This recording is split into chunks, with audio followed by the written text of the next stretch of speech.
Thank you, Chanda, for a nice introduction. Vanakkam, Namaskar, Right Honorable Dr. Ram Varan Yadav, Honorable Engineer Sarvedranath Shukla, Professor Deepak Bhattarai, Professor Peter Mullinga, Professor Nimal Gunawardena, Dr. Upendra Gautam, friends, colleagues, ladies and gentlemen, a very good evening to one and all present here. It gives me great pleasure to be here to deliver the keynote speech on the interdisciplinarity in water education. I would like to share with you my experience as a water professional in the interdisciplinarity that has emerged in the water education in our system in India. As mentioned by Dr. Chanda, Anna University Chennai is a technological university which was started as a survey school way back in 1794. It evolved into a civil engineering college, and then later it was called and still known as College of Engineering India. The Department of Civil Engineering awarded bachelor's degree in civil engineering for the past 200 years. It has many eminent hydraulic engineers who had been teaching and had been students of this center, like Sir Ellis, whose book on irrigation engineering had been something like a Bible used by the irrigation engineers to develop the irrigation infrastructures for many decades. And one of our eminent students is Dr. K.L. Rao, who designed or whose concept of the interlinking of rivers is still being thought about, debated across. And this hydraulics division of the Department of Civil Engineering was elevated to the Center for Water Resources in the year 1979, as the university could envisage the need to make civil engineers, particularly the water engineers, to be able to appreciate and work with other disciplines if water professionals have to play a more responsive role in the society. Hence, in 1982, ME in Irrigation Water Management was started. As at this point of time, I would like to mention here that there was an increased interest for women to join the engineering profession in India.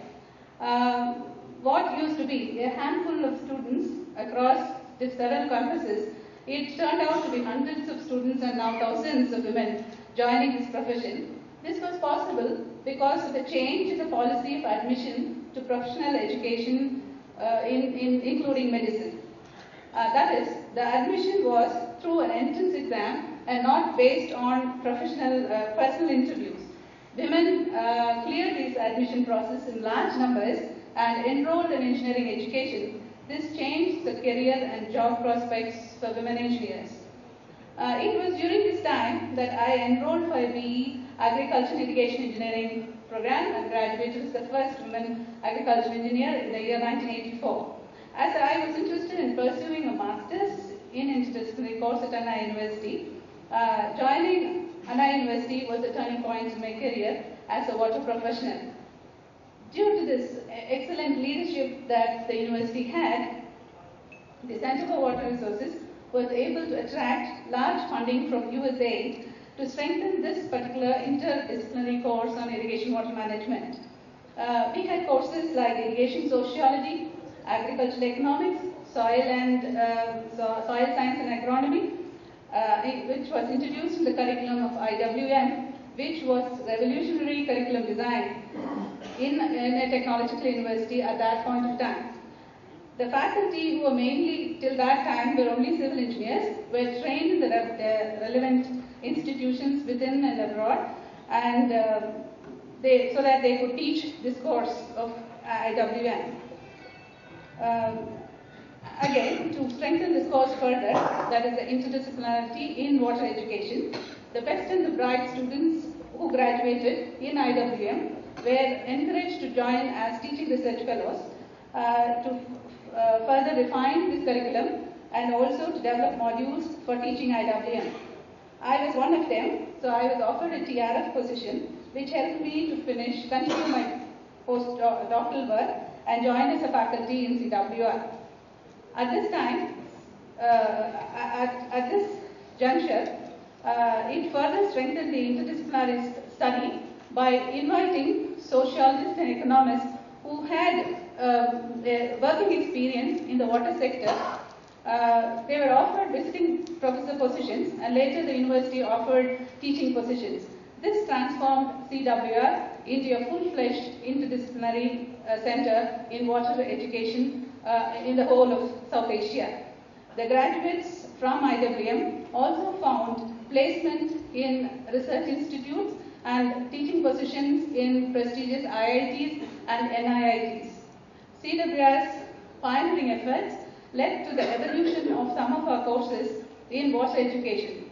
For example, a course called Irrigation Sociology later transformed into two different courses. One is Participatory Irrigation Management and Gender and Water.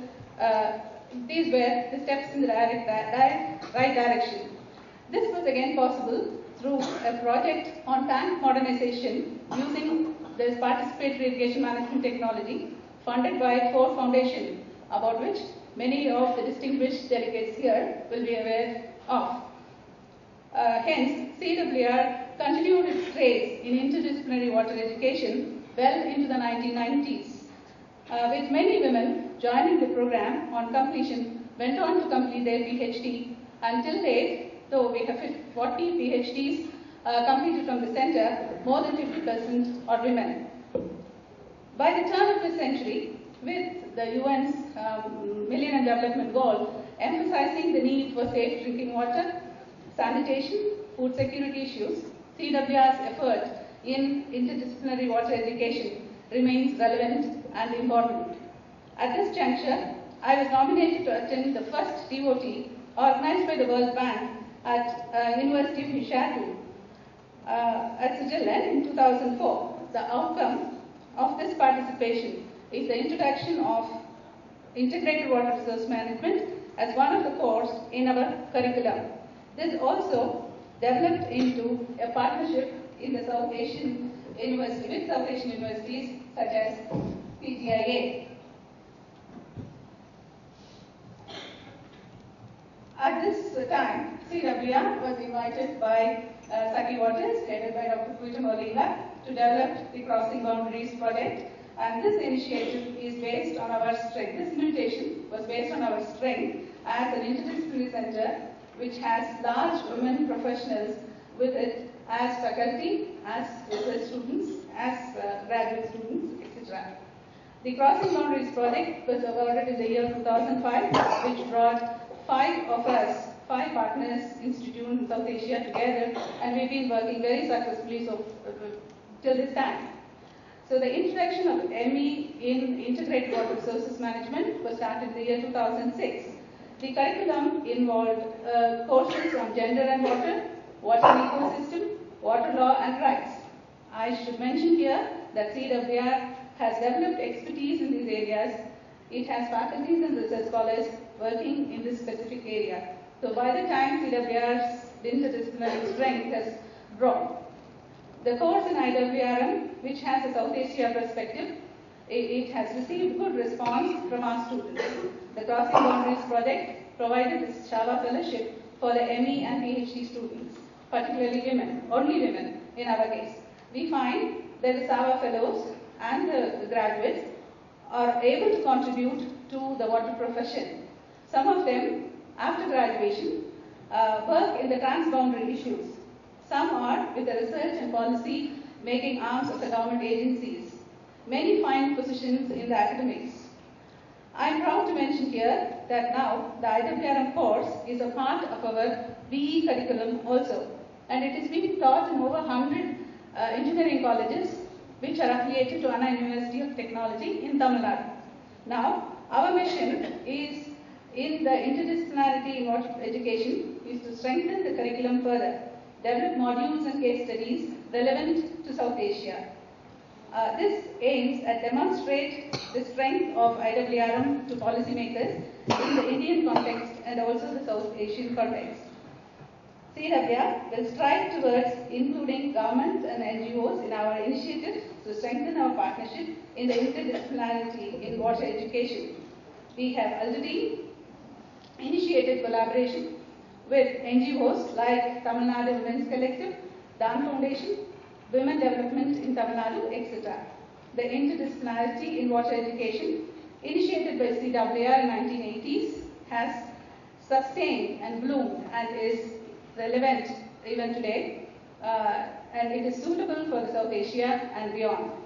I conclude by thanking Sakhi Waters by giving me this opportunity, and we look forward to work with all the partners of the water networks across the globe. And thank you very much for your attention. Thank you.